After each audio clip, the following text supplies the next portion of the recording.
今天下班，辉宝又不给面了，吃了宋3岁的小苹果，还不配合宋3岁，甚至故意爬到高的地方，让宋3岁够不着自己。但宋3岁也成长了，眼看辉宝不听话，转头就走了，跟辉宝玩上冷暴力了。今天下班点到了时，依旧是只有瑞宝自己醒着。瑞宝爬上小木桩，站起身，试图叫醒正在睡觉的辉宝。这是因为宋3岁跟瑞宝谈了报酬。此时的宋3岁眼看园区只有瑞宝醒着，便给瑞宝喊了过来。宋3岁以1块小苹果为报酬，让瑞宝喊辉宝下来。瑞宝从小就讲诚信，吃完小苹果后就回去叫辉宝了。只不过自己能力有限，瑞宝发现自己根本叫不动，宋3岁便让瑞宝先自己回家。不过这是爱宝醒了，宋3岁眼看爱宝醒了，立马送上小苹果，防止爱宝一会儿再重新睡过去，用小苹果给爱宝提提神。爱宝看到小苹果后没有犹豫，立马转头过来给小苹果吃掉。爱宝吃完小苹果，看了看通道门，爱宝这时知道宋3岁为什么送小苹果了，就是为了让自己回家。爱宝从不白吃人东西。爱宝消化完小苹果后，便从小亭子上下来，走回了家。这时便只剩辉宝了。宋3岁带着诚意来到园区，一手的小零食。宋3岁先是给树上的竹子扯了下来，准备大干一场，接着站上去喂给了辉宝1块小苹果。本想趁辉宝还没反应过来就给辉宝推下去，哪知辉宝反应的这么快，一下打破了宋3岁的计划。辉宝站在最高的树杈上，让宋3岁够不着自己。宋3岁这趟白出来了，甚至还赔了好几块小苹果。而对于辉宝的下班，这下只能看辉宝自己的心情了。辉宝今天泡在泳池里给自己洗澡了，这是辉宝第一次真真正正的给自己洗澡。以前的时候都是从水池里走过去就完事儿了，这次辉宝坐在小泳池里给自己洗得很是认真。而瑞宝此时则在小树上看着，洗完前面再给自己洗洗后背，身上的每一个部位都要冲洗干净才行。一会儿泡完澡，辉宝来到阳光直射的小亭子上，躺在上面给自己晒干，很是懂得照顾自己。而瑞宝这时趁妹妹晒太阳时，跑来跟妹妹打闹玩耍。辉宝一边晒，瑞宝还帮着一边用自己身体擦。一会儿回家后都不用爷爷帮忙收拾了。老宋头这时来到园区，只是清理了一下被夹在小亭子缝隙里的青团，而姐妹俩则就这样挂在树上静静地看着。姐妹俩睡醒后又来到了他们许久不来玩的小汽车里，因为瑞宝辉宝听到老宋头最近要给自己小汽车卖掉，所以姐妹俩现在要表现的自己对小汽车还有留念，还很喜欢的样子，怕明天一早起床小汽车真的不见了。玩耍一会儿后，爱宝来到园区，姐妹俩此时已经饿坏了，一起来到妈妈怀里开始吃饭。瑞宝辉宝这一天过得很是充实。辉宝昨天因为雪霸占了自己的小亮台，选择了退让。今天辉宝再出来时发现这雪还没走，辉宝索性直接睡在了雪上。大熊猫睡在雪上就像是人类睡在棉花上一样，满满的包裹感。而昨天因为时间原因，乐宝园区没有来得及造雪，今天爷爷们就给乐宝的园区也安排上了。爷爷们是打算让宝家这个冬天充分享受四季分明的环境。而此时永宽龟缩在通道门口，笑得很是甜蜜，看得出永宽也想要融入进去。今天瑞宝出门后就和妈妈一直在雪地里干饭，而辉宝这里出门就直接上树上睡觉去了。辉宝什么时间什么地点都不会耽误了自己睡觉。瑞宝这里吃饱后开始在园区找事儿干。昨天永宽给爱宝堆的福宝的雪人今天还没有融化，瑞宝走上前抱了抱福宝姐姐。姐妹俩虽然是亲姐妹，但从出生后彼此都没有真正意义上见过。而乐宝这里园区所有的草地都被覆盖了，只剩下了这还未出长成的南川宝。爷爷们看到乐宝给其当成了巧克力棒，一根一根变少的样子，后悔没给南川宝这里的雪覆盖的厚一些。跟福宝姐姐打完招呼的瑞宝一个翻滚又钻进了妈妈的竹子堆里。此时的园区满是温馨与治愈，而永宽这里就这样偷偷在门口蹲着，用手机记录着这一画面。瑞宝看到永宽有点孤单，主动走到永宽身边，打算去陪陪永宽。谁知瑞宝刚过来，永宽就给门关上了。永宽格局小了，辜负了瑞宝这赤诚的内心。不过永宽回去后很快就给通道门打开了。瑞宝率先走了回去，打算去自己空调房里睡觉去了。爱宝这里有自己的想法，爱宝要把这些竹子吃干净再回去。而在永宽的不断呼唤下，辉宝这时也醒了。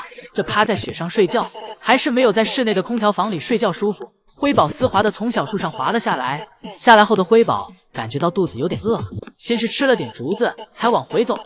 而永宽就在门口一直等着。永宽害怕辉宝吃2口，转头又爬回小亭子。不过辉宝这次并没有，而是吃了几口后就乖乖往家走了。宝辉宝越长大，福宝的身影越强烈，姐妹俩不管玩什么东西，江爷爷都会跟一句以前福宝也爱玩。这白月光的杀伤力真是杀了爷爷一次又一次。姐妹俩正站在小亮台上，用全身感受着微风拂面的感觉。江爷爷突然来了一句：“这个地方是福宝姐姐的地方。”虽然瑞宝辉宝从来没有见过爷爷经常提起的这个姐姐，但在爷爷每天的暗示下，瑞宝辉宝心里已经对福宝姐姐有了一个完美的幻想。福宝姐姐一定是比自己可爱，比自己懂事儿，还比自己听话。第二天早上，宝家还没有出门，圣系姨母这里就开始了忙碌。2个园区各个角落都要摆放上竹子，竹子放置完，接着给爱宝一家把通道门打开。爱宝率先走出通道门，姐妹俩跟小保镖一样跟在爱宝屁股后面。今天的独木桥略有不稳，爱宝走行走时差点给爱宝摔下去。而姐妹俩这里则是各自有各自的想法。瑞宝坐在了小木桩上，辉宝这里给自己妈妈刚才走过的独木桥，把妈妈的标记擦掉了，打上了自己的标记。姐妹俩古灵精怪的心思越来越多了。一会儿，姐妹俩来到室外，瑞宝好奇水洞里面是不是藏着一个大叔，每天按时给自己放水。辉宝这里则被妈妈这强大的气场吓得从树上滚了下去。江爷爷赶紧解释，这不能怪爱宝，这是辉宝自己的原因，立马给爱宝证明。자, 우리가 방금 엄마 밀지 않았어요. 스스로. 이거 미끄럼틀을 탔습니다. 와, 후이. 아버지 다 봤어. 아버지가 다 봤다고. 창피하진 않아도 돼. 晚上姐妹俩抢着跟妈妈吃小零食的样子，又让江爷爷想起了福宝，因为以前福宝也喜欢跟爱宝抢小零食，就连姿势都一模一样。虽然福宝不在园区了，但园区处处都留有福宝的身影。今天是瑞宝辉宝出生的第500天了，但在这具有纪念意义的日子里，瑞宝又不想出室外了。昨晚不知道又熬夜到了几点，今天瑞宝出门后就立刻上树睡觉去了。而辉宝这里今天虽然来了室外，但是来室外后也同样去到了小树上睡觉。姐妹俩昨晚肯定是通宵了，不然大早上的怎么会一点精神也没有，一点营业的意思都没有。园区只有爱宝在努力为姨姨们表演着吃播。一会儿爱宝吃饱后转头就走了，看上去就是故意给辉宝扔下的，把事情交给奶爸处理。辉宝在室外睡了一上午，听到通道门打开的声音后，立马从树上下来追上妈妈，但辉宝还是慢了一步。妈妈走出门了，辉宝被关在了门外。这一看就是老宋头的调皮操作。辉宝走进来后，第一件事就是喊老宋头出来单挑。500天的纪念礼物，老宋头又打算偷偷给姐妹俩，不打算让姨姨们看到。老宋头需要留点悬念在自己的节目里。辉宝回到室内园区后，便立马爬到了树上，跟着姐姐一起睡觉了。眼看姐妹俩睡着了，爱宝这里又打算去室外玩耍了。爱宝坐在通道门口前给爷爷敲门，但这时江爷爷却从另外一个门口进来了，给爱宝放了一捧新竹子在小亭子上。爱宝看到后便走了回来。而这时瑞宝终于从树上睡醒了，姐妹俩这还搞上轮番营业了。爱宝这时吃完竹子前去喝水，爱宝喝完水走到瑞宝身边，一下给瑞宝搂进了怀里。姐妹俩这一天都在睡觉，爱宝都没有机会和姐妹俩贴贴。好不容易等到瑞宝醒了，爱宝可不想放过瑞宝，任凭瑞宝怎么在爱宝怀里挣扎，爱宝都没有想松手的意思。瑞宝只能被迫接受这来自妈妈那猛烈的爱意。瑞宝在晃动身子时，原来尾巴也能这么 Q 弹。天气现在越来越冷，可对大熊猫来说则是越来越舒服。尤其是今天的温度，将爷爷都穿上大棉袄、大棉裤，在外面玩手机都得戴手套了，不然都冻手。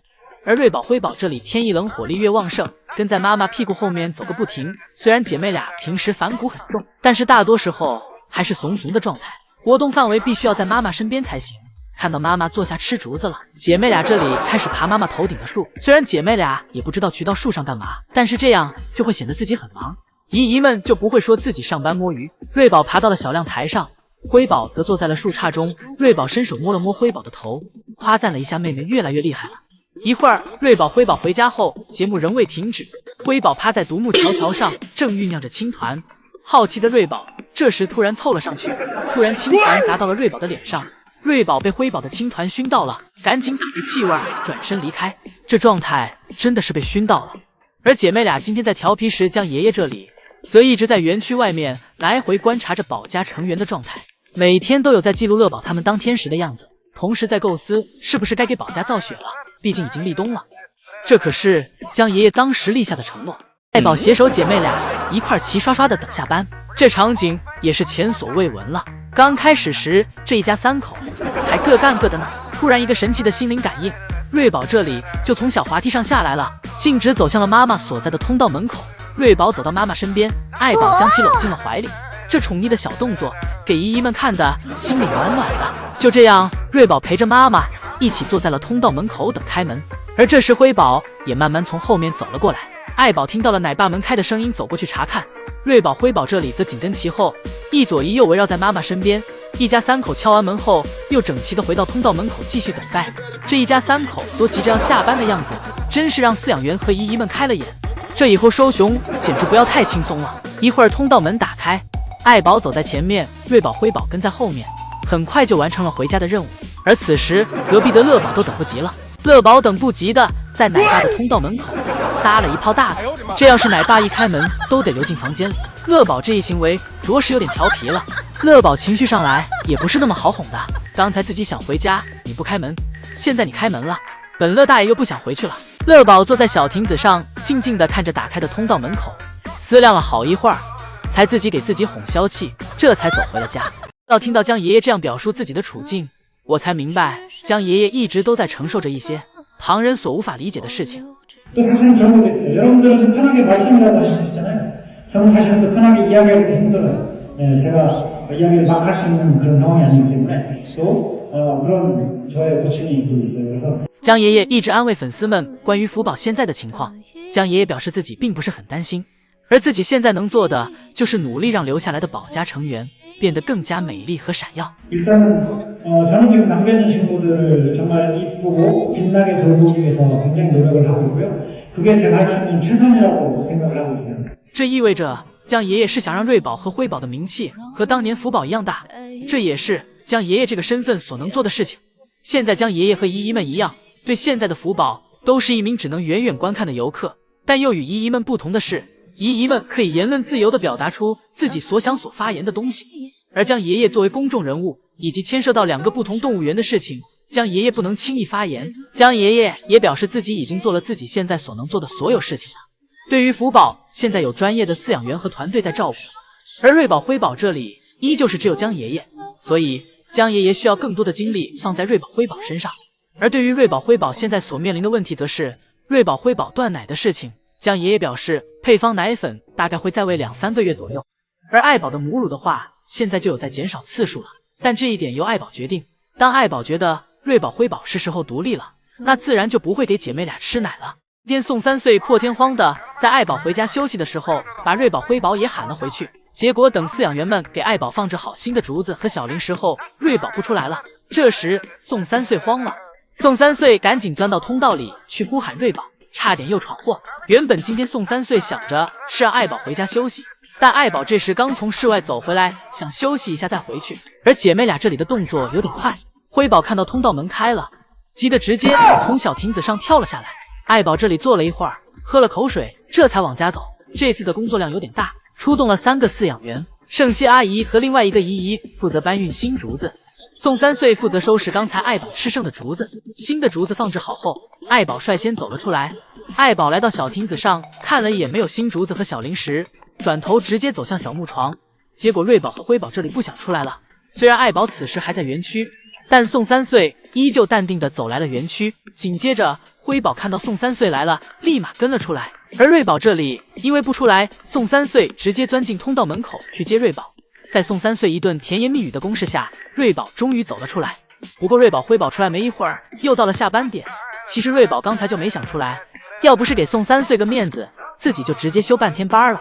所以这一到下班点，瑞宝看到通道门打开，这觉也不睡了，直接从小树上下来，楼梯都不想走，直接从小亭子离通道门口最近的地方下来，然后第一个跑回了家。接着是辉宝，辉宝犹犹豫豫的，但好在也没用爷爷催促。而对于爱宝，宋3岁则是直接送来2块小苹果，一块放在小车上，一块放在小亭子上。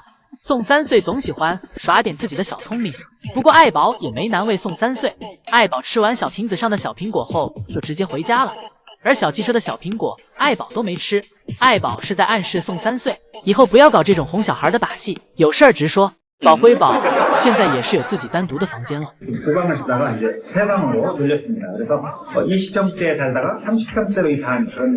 江爷爷的意思，姐妹俩现在随着长大活动量变大了，所以需要增加房间。这不仅房间多了，房间与房间之间变大了。不过良心的江爷爷并没有涨房租。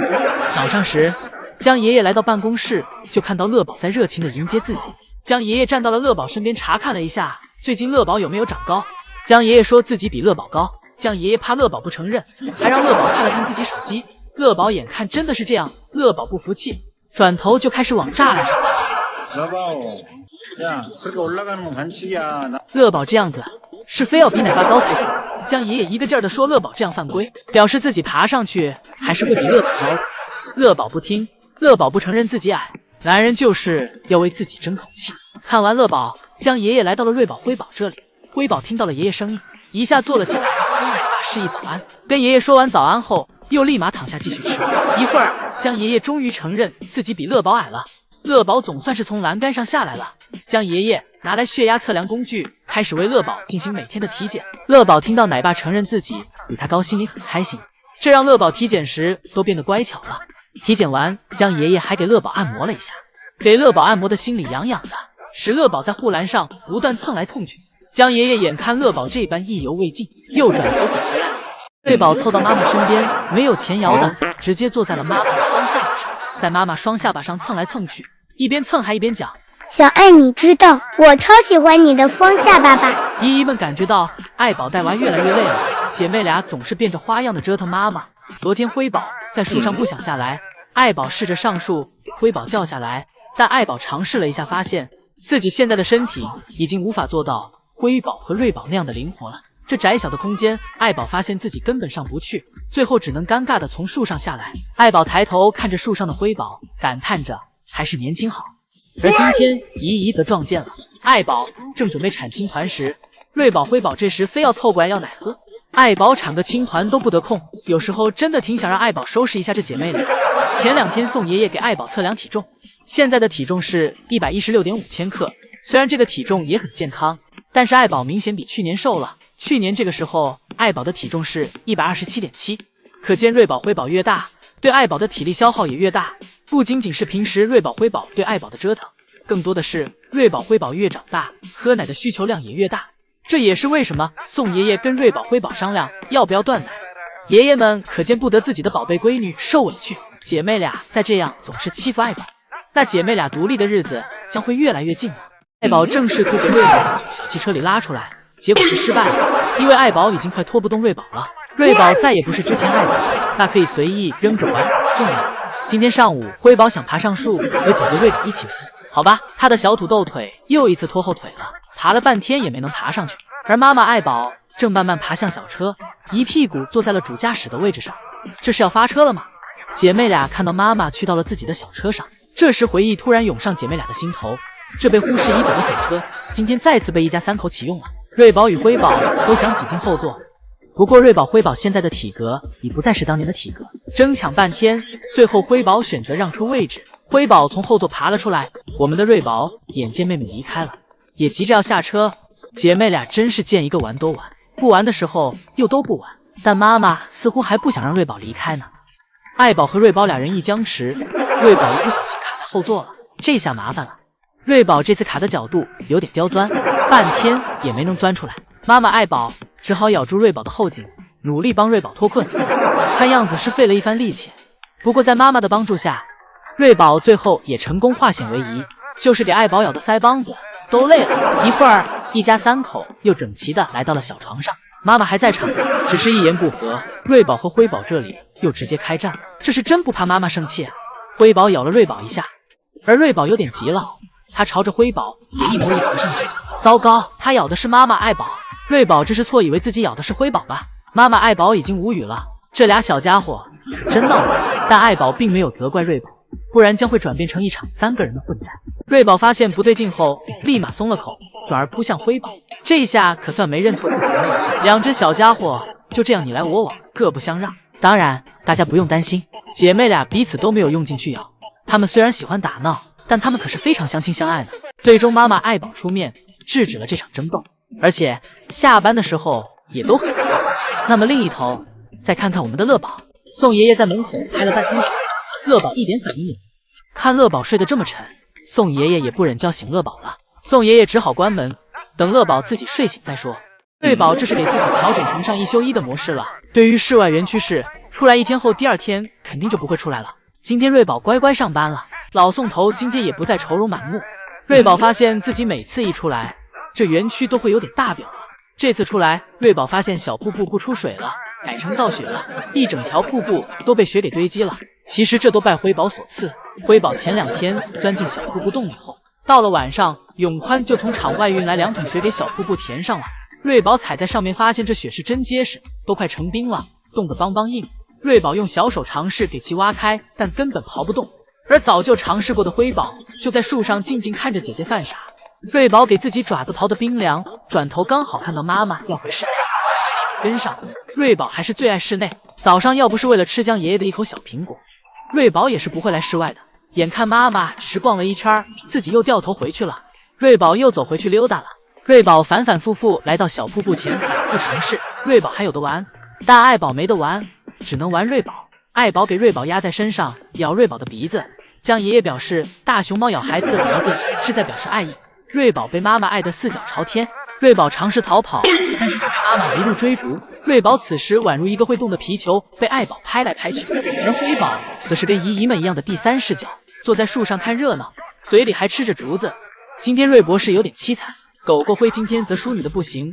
爱宝一直给瑞宝欺负到通道门打开，当通道门打开的那一刻，丢下瑞宝就往家走了。与此同时的乐宝这里又在拿奶爸的南川竹剔牙了。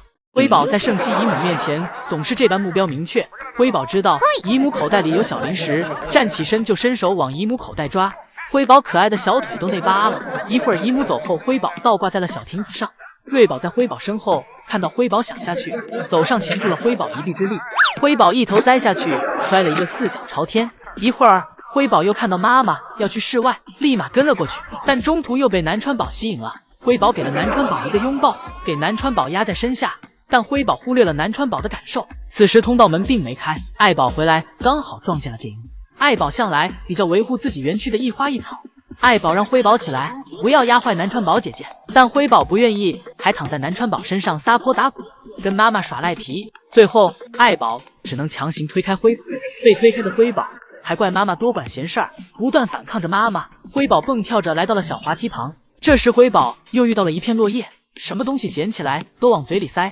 辉宝拿着落叶品尝了起来，等解决完落叶，辉宝又钻到了草丛里。这时瑞宝过来找辉宝玩，姐妹俩凑在滑梯上，辉宝将瑞宝压在身下，给瑞宝从小滑梯上推了下去。到了刚才瑞宝将自己推下小亭子之仇，给瑞宝推下去后，辉宝又快步爬回小滑梯，跑去了小树上。瑞宝紧跟其后追到小滑梯上，给辉宝从树上拽了下来，然后给辉宝又推下了小滑梯。姐妹俩打打闹闹，谁也占不到便宜。为什么爱宝刚回来室内，去室外的通道门就又打开了？刚来园区的姨姨带着不解看向打开的通道门口，不一会儿，身上沾满糖粉的瑞宝屁颠屁颠的从通道门里走了出来。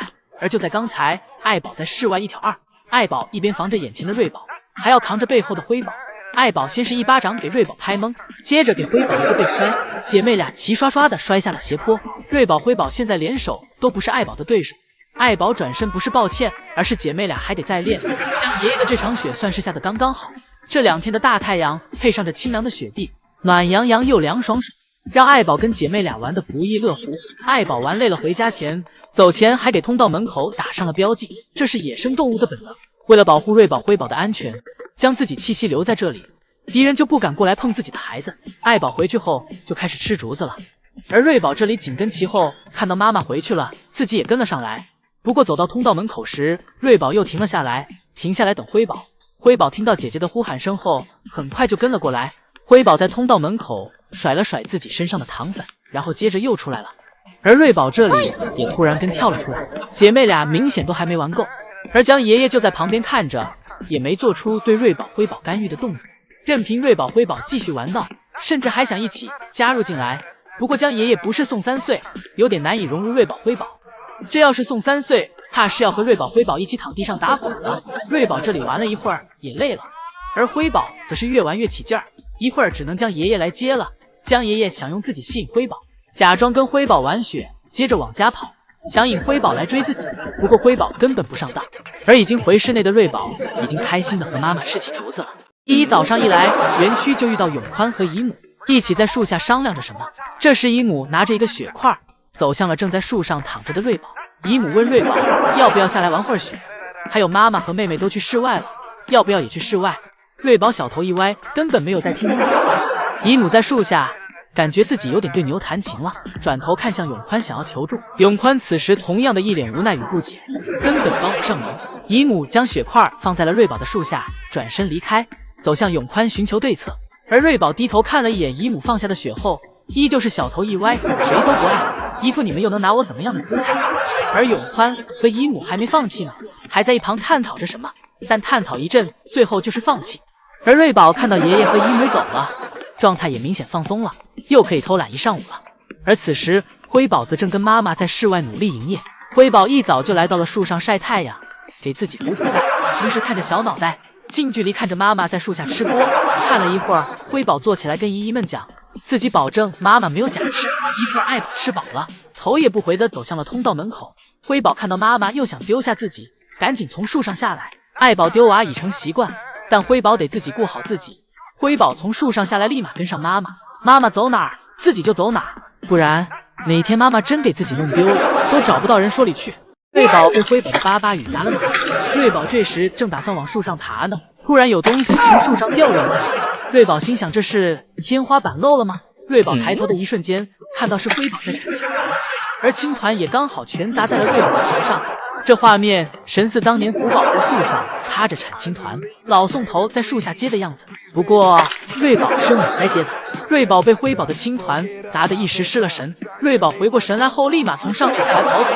今天姐妹俩没有别的事儿，就是跟在妈妈屁股后面不断捣乱。妈妈想回家，姐妹俩就在后面跟着。宋3岁见了这场景，根本不敢开门，这才大中午的就都回家了，会导致园区没人营业的。于是爱宝又趁姐妹俩还没反应过来的功夫，走去了去往室外的通道门。姐妹俩反应过来后，瑞宝爬上了树，辉宝则跟上了妈妈。辉宝堵在门口，表示妈妈出去自己就出去，不能搞区别对待。老宋头见状，只能先让辉宝进去了。辉宝进去后，老宋头拿来小苹果给辉宝哄骗了出来。辉宝永远都抵挡不住小苹果的诱惑。不过等辉宝吃完小苹果后，反应过来了，发现自己是被骗了。辉宝在心里记下来。一会儿，宋3岁再次来到园区时，辉宝开始玩命的追赶复仇，这给老宋头追的都没法工作了。老宋头这时给回家的通道门打开了，打算给辉宝关回家待一会儿，等自己打扫完了再给其放出来。一会儿通道门再次打开时，辉宝走出来也没有了刚才那股冲劲儿。辉宝自己乖乖走去了小木床上，坐在妈妈固定吃竹子的位置，小手拉过竹子来，乖乖在小木床上吃起了竹子。是已经不知道瑞宝第几次不想去室外了。这次江爷爷换了个路子来叫瑞宝，江爷爷带了个小跟班过来，江爷爷走在前面，辉宝跟在爷爷屁股后面。爷孙俩打算合力给瑞宝叫起来，去室外晒晒太阳。江爷爷尝试完，接着让辉宝上，养兵千日，一时江爷爷走去一旁偷偷看着。不过辉宝没太懂爷爷的意思，辉宝以为爷爷是让自己乖乖吃饭的。辉宝像模像样的坐在小亭子上吃起了竹子。江爷爷眼瞅自己这兵带的不行呀，只能自己亲自上场。不过在那之前，江爷爷先是拿出手机记录了一下辉宝这自己乖乖吃饭的模样，同时一边夸赞着辉宝真是厉害。不过辉宝这吃饭习惯不像爱宝，而是像乐宝，因为辉宝喜欢吃竹筋，乐宝也是喜欢吃竹筋，而爱宝则是喜欢吃竹叶。辉宝吃的是真香，姨姨们越看越觉得有食欲。江爷爷实在抵挡不住辉宝的可爱了，转身走回房间，给辉宝带了一块胡萝卜过来，顺便趁机揉一揉辉宝。这画面可爱的不得了。一会儿江爷爷走了，辉宝在这里吃的也差不多了，自己起身给自己换了一个位置，然后拿起竹子继续吃。辉宝给自己换到了小床上的树墩上，而瑞宝这里就这样一直睡。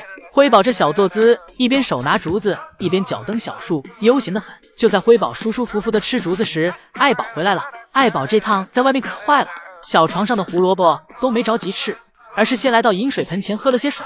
等解决完口渴问题后，爱宝折返回了小床旁，将奶爸准备的胡萝卜给吃掉了。要是再晚点被辉宝发现了，胡萝卜就危险了。要不说乐宝是瑞宝辉宝的爹呢。论整活，瑞宝辉宝永远都是孩子辈，这个操作谁看了不迷糊？而今天的室外园区，瑞宝辉宝都出来了。不过瑞宝虽然出来了，但灵魂还在室内。瑞宝出来也和在室内一样，在树上趴着，一点想营业的心也没有，只想安静的在树上躺着。辉宝这里这时正在饮水盆前喝水，喝完水辉宝不想让其他人喝了，于是踩到里面给自己洗了洗脚。这个行为和他福宝姐姐小时候一样调皮。而这时瑞宝在树上趴了一早上，姨姨们总算等到了他下树的样子。一会儿江爷爷也来了，江爷爷趴在望夫石上望着瑞宝辉宝。突然园区被按下了暂停键，这一家三口一动不动了，尤其是瑞宝。瑞宝头还没转过来呢，瑞宝见妈妈不动，自己也不敢动。辉宝见姐姐不动，自己也不动。爱宝看着姐妹俩都不动，自己也不知道该不该动。一家三口盯着同一个方向，像是在1、2、3木头人。而江爷爷看着这一家三口都不动，也不知道该不该动了。大熊猫对环境的感觉能力很强，任何一点陌生的声音都会引起他们的高度警惕。暂停游戏结束，爱宝刚好这时也吃饱了。爱宝带着姐妹俩回家，但没想到在穿小孩时又惨遭毒手。辉宝率先跑回园区，第一时间就开始翻找妈妈的竹子堆。这次真从竹子堆里翻找到了小零食，不过爱宝接着跟了回来。辉宝看到妈妈来了，就赶紧把胡萝卜全部藏进了围。爱宝检查过后没看到胡萝卜，就以为是辉宝全部吃光了，便没再追究。而等妈妈一走，辉宝就又把胡萝卜拿了出来，慢慢咀嚼。但这个行为被瑞宝看到了，瑞宝毫不留情地咬住胡萝卜，就从辉宝手里抢了过来。姐妹俩相互抢来抢去，都想吃这块胡萝卜。而江爷爷看到这场面也不敢上前，姐妹俩要是毛了，再吓到爱宝，自己可能会有危险。接着辉宝给瑞宝压到身下，又从瑞宝嘴里给胡萝卜抢了回去。一块胡萝卜，姐妹俩从小床上一路抢到了小泳池旁，但是瑞宝的小聪明更多一些，最后还是让瑞宝吃到了这块胡萝卜。